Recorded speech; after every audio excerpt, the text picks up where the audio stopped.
जय हिंद दोस्तों, स्वागत है आप सभी का हमारे इस रेजिमेंट में। दोस्तों, आज इस वीडियो से हम लद्दाख में हो रहे इतने दिनों से जो प्रोटेस्ट और हंगर स्ट्राइक चल रहा था, उसके बारे में आज हम डिस्कस करेंगे। तो शुरू से शुरुआत करते हैं। देखिए, 5 अगस्त 2019 में आर्टिकल 370 जम्मू कश्मीर से एब्रोगेट हो जाता है।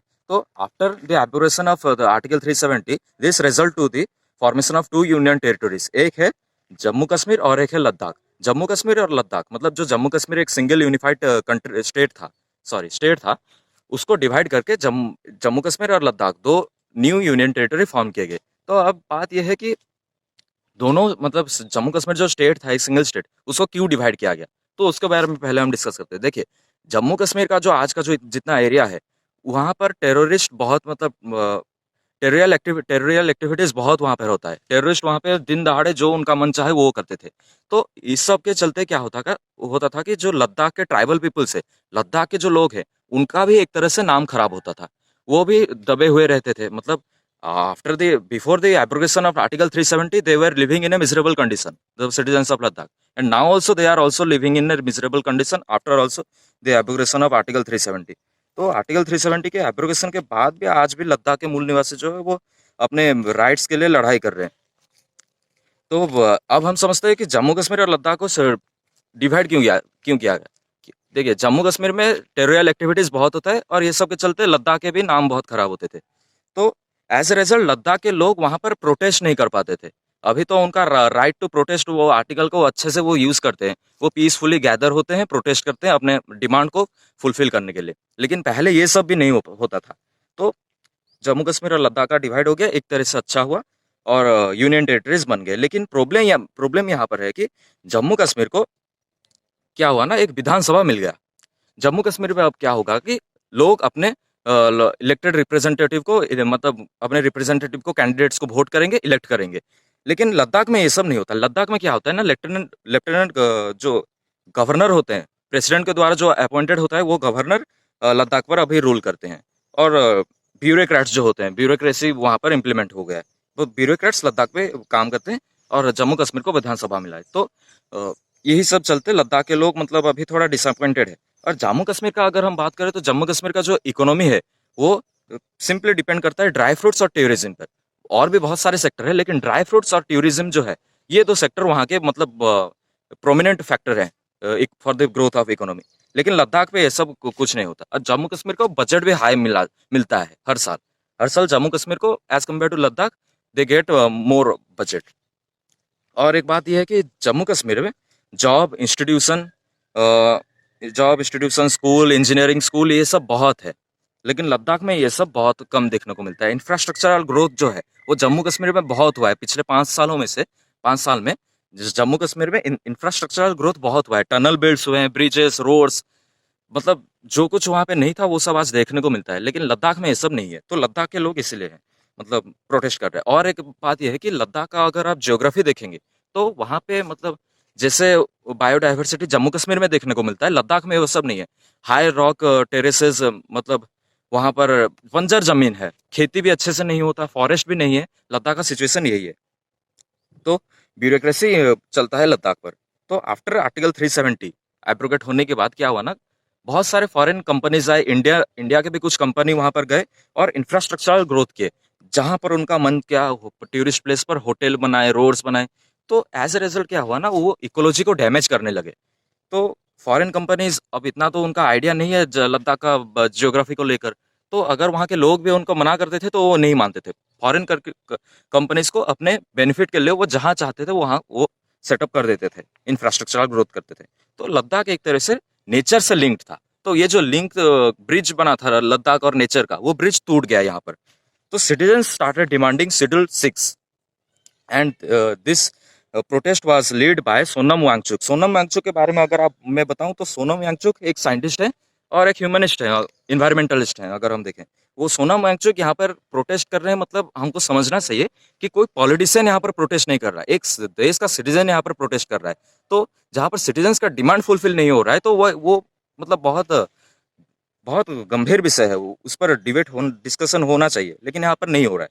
तो this was led by Sonam Wangchuk. Sonam Wangchuk बहुत सारे देश के लिए बहुत बेनिफिटेड काम भी किए हैं।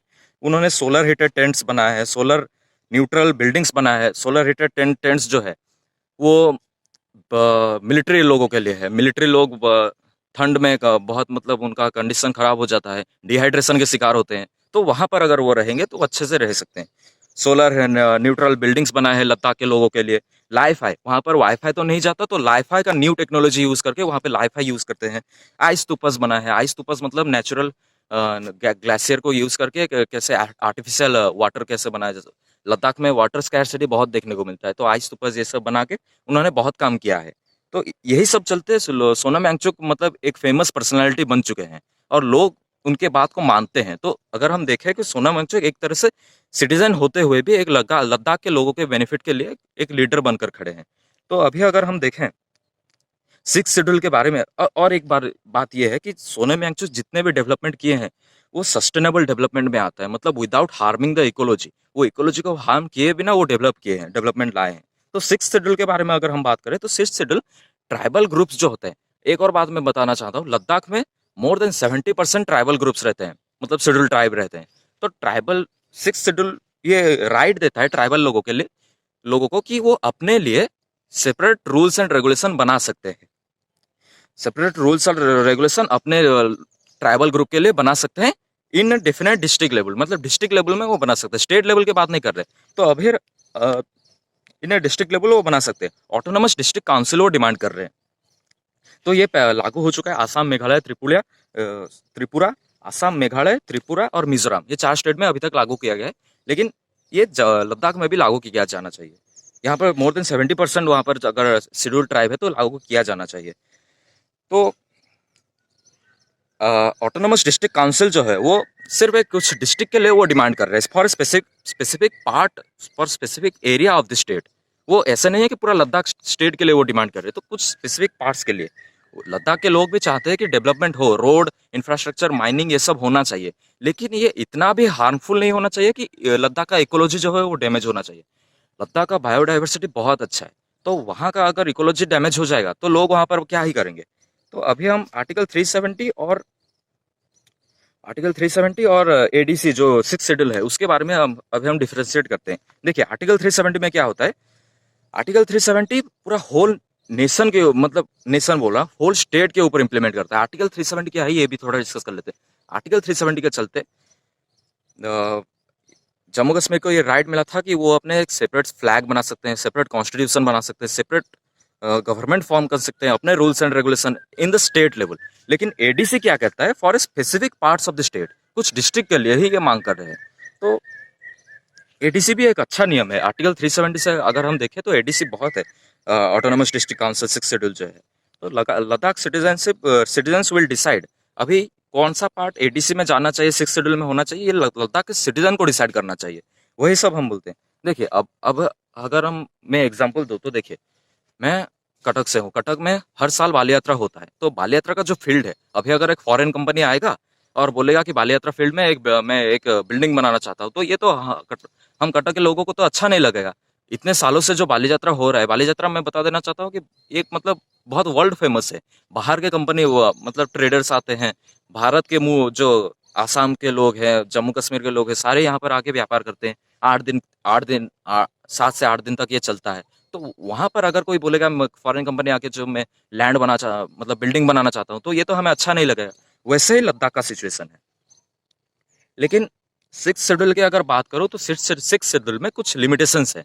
अब हम लिमिटेशंस को डिस्कस करते हैं। देखिए लद्दाख के लोगों का जो डिमांड है वो अच्छा है, सिक्स शेड्यूल, लेकिन एक फाइनल सोल्यूशन नहीं है। हमारा गवर्नमेंट क्यों, सारे लोग अभी काउंटर कर रहे हैं कि गवर्नमेंट सिक्स शेड्यूल क्यों नहीं दे रहा है।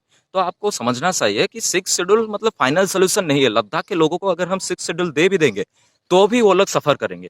तो लद्दाख के हमारे गवर्नमेंट अभी जो प्लानिंग कर रहे हैं कि लद्दाख को आर्टिकल 371 के अंडर रखना चाहिए। आर्टिकल 371 क्या है ये भी अभी हम डिस्कस करते हैं। देखिए पहले हम देखते हैं सिक्स शेड्यूल में क्या क्या लिमिटेशंस है। सिक्स शेड्यूल ये कहता है it only focuses on the tribal areas, not on the ecological areas. Tribal areas मतलब जो भी ट्राइबल एरियाज है उनके ऊपर सिक्स शेड्यूल फोकस करता है। बाकी जो बायोडाइवर्सिटी इकोलॉजिकल एरियाज है उनको वो फोकस नहीं करता है। तो ये अगर हम इम्प्लीमेंट कर भी देंगे तो फॉरेन कंपनीज तब भी आएंगे और इकोलॉजिकल एरियाज जो है वहां पर बिल्डिंग सेटअप करेंगे और उनको एक मौका मिल जाएगा वो ये बोलने के लिए कि ट्राइबल एरियाज तो ये नहीं है, हम यहाँ पर जो चाहे हम बना सकते हैं।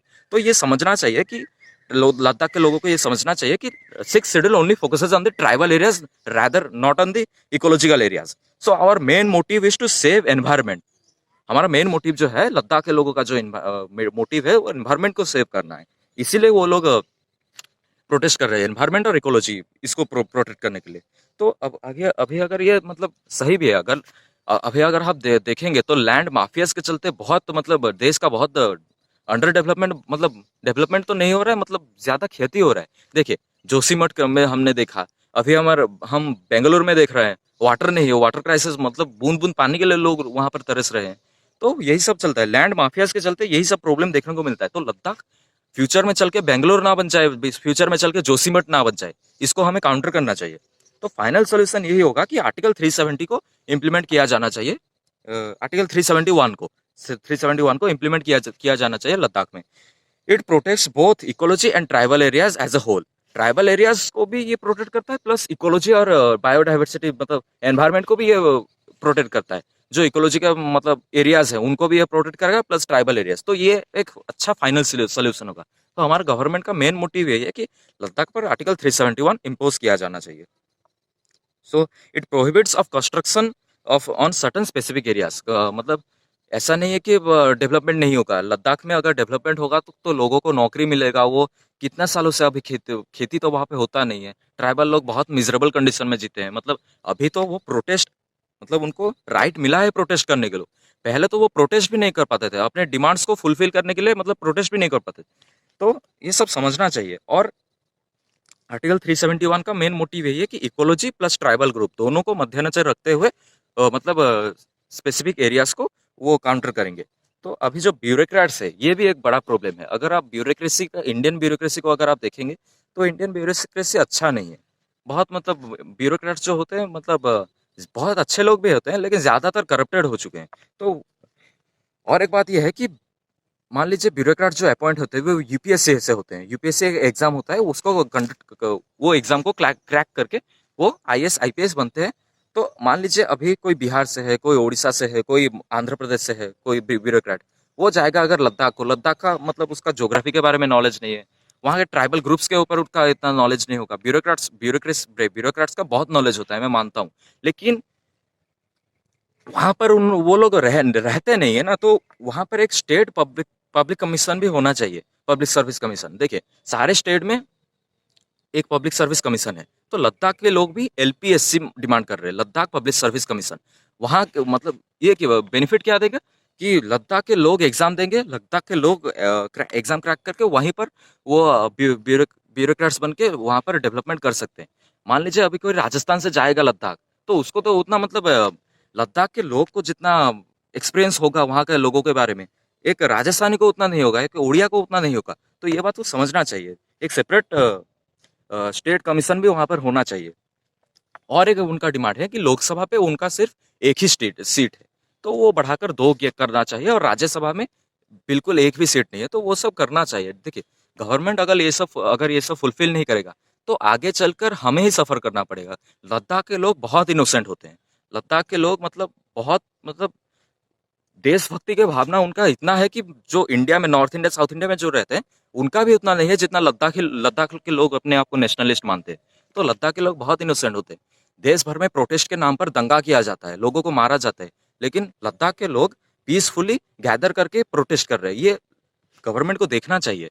तो अगर हम लद्दाख के लोगों के लिए काम नहीं करेंगे तो फ्यूचर में चल के उनका माइंडसेट कैसे बदलेगा हम भी नहीं जानते। और ट्राइबल ग्रुप्स के बारे में अगर मैं बोलूँ तो ट्राइबल ग्रुप हमारे मिलिट्री को बहुत सपोर्ट करते हैं। कहाँ पर टनल है, कहाँ पर सुड़ंग है, अंडरग्राउंड टनल है नेचुरली, कहाँ पर वैली है, कहाँ पर क्लिप्स है, वो सारे नॉलेज लद्दाख के ट्राइबल ग्रुप को जितना है वो मिलिट्री को वहां पर नहीं होता है।